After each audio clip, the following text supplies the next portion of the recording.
নমস্কার বন্ধুরা, কেমন আছো সবাই? আশা করি ভালোই আছো। পুতুল ব্লগ টাইম চ্যানেলে তোমাদের সবাইকে স্বাগত। বাপের বাড়িতে গেছিলাম দুদিনের জন্য বেড়াতে। বাড়িতে এসে দেখি বাড়ির এই হাল, চারদিকে মাকড়সা বাসা বেঁধে আমার দুই ঘরের অবস্থা খুব খারাপ করে রেখেছে।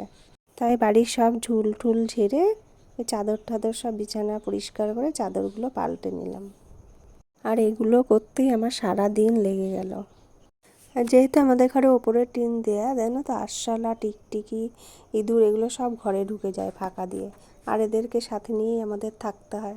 আর এই দেখো, এই ফ্রিজের এই নিচটাতে না ইঁদুর পেঁয়াজ আলু নিয়ে সব এর ভেতরে রেখে দেয়। তাই এই ভেতরটা একটু পরিষ্কার করে নিলাম। ঘরের সব কাজ কমপ্লিট। এবার কাঠগুলো নিয়ে একটু রোদে দিয়ে দিলাম, যেহেতু কাঠগুলো অনেক ভিজা ছিল।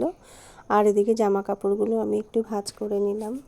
এটা আমার ফার্স্ট ব্লগ, মানে ছোট ব্লগ দিয়েছি, বড় ব্লগ দিইনি। এটা আমার প্রথম ব্লগ। তোমাদের যদি ভালো লাগে চ্যানেলটি সাবস্ক্রাইব করে